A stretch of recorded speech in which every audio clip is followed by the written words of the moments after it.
Bismillahirrahmanirrahim. Assalamualaikum warahmatullahi wabarakatuh. Baik, ada sebuah nasihat menarik untuk kita bahas tentang rezeki. Nasihat ini dari A.A. Gim, yaitu rezeki itu ujian. Dimewakan bukan berarti dimuliakan. Disempitkan bukan berarti dihinakan.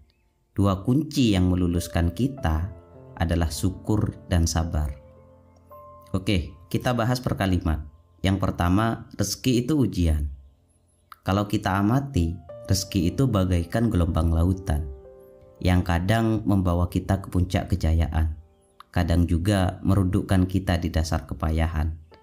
Jadi, rezeki itu bukan sekedar harta yang diberikan dengan cuma-cuma, tapi ada sebuah tanggung jawab yang harus kita jaga. Terkadang di tengah kelapangan rezeki, kita itu seringkali merasakan kecenderungan untuk berbangga diri, lupa bahwa segala yang diberikan adalah anugerah dari Yang Maha Kuasa. Kita lupa untuk bersyukur. Padahal kekayaan seharusnya jangan sampai membuat kita lupa bahwa keberlimpahan hanyalah pinjaman sementara. Jadi ujiannya di sini, kira-kira kalau kita dikasih rezeki berlimpah, kita lupa ndak sama Allah? Kita makin dekat ndak? Sholat kita jadi tambah khusyuk ndak? Ketika berdoa, air mata kita masih menetes atau ndak? Dulu masih kere, dekat banget sama Allah. Ketika berdoa, mata sampai bengkak yang nangis. Ketika sholat, sujudnya lama sekali. Nah, ketika kaya, ketika hidupnya sudah mewah, spiritualitas kok menurun, berarti kita gagal menghadapi ujian berupa keberlimpahan rezeki ini. Makanya rezeki itu bukan hanya sekedar ucapan rezeki anak soleh, bukan, tapi juga merupakan ujian bagi anak soleh. Kalau anak soleh ketika dikasih rezeki kok dalam hatinya ada kesombongan, merasa lebih baik, ini anak berarti gagal menghadapi ujian keberlimpahan rezeki. Karena itu ketika dikasih rezeki, selalu ingat yang kedua, dimewakan bukan berarti dimuliakan. Jadi Allah sedang nguji kesabaran kita. Kita berpaling apa enggak? Kalau kita mudah tergoda, mudah berubah fokus gara-gara materi, ya berarti kita bukanlah hamba yang istimewa. Kalau kata Gus Dur, kita hamba amatir. Kalau dipuji senang, kalau dihina marah, kalau dikasih rezeki sombong, kalau disempitkan sedih.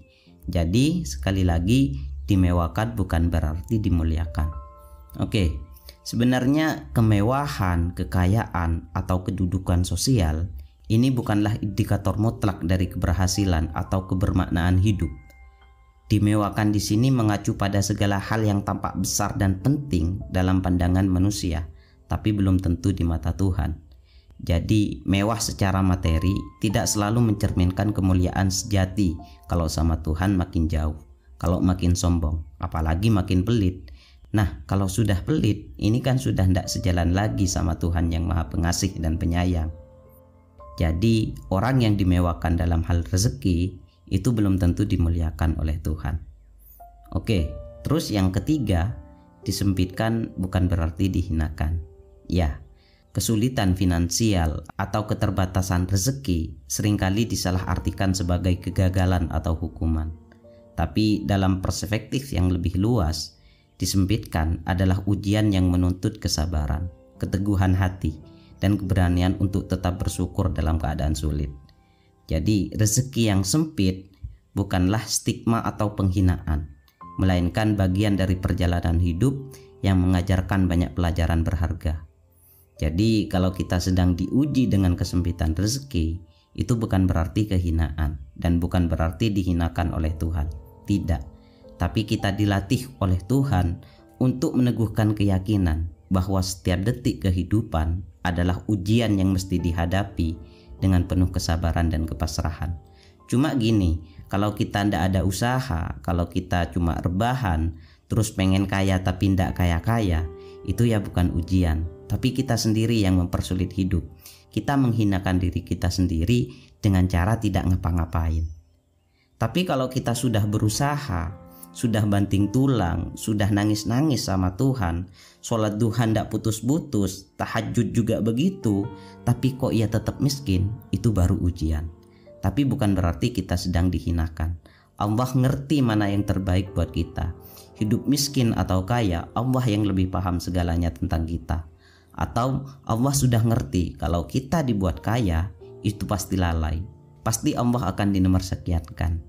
Makanya kita tidak dibuat kaya sama Allah, karena Allah sudah ngerti kalau kita akan berubah.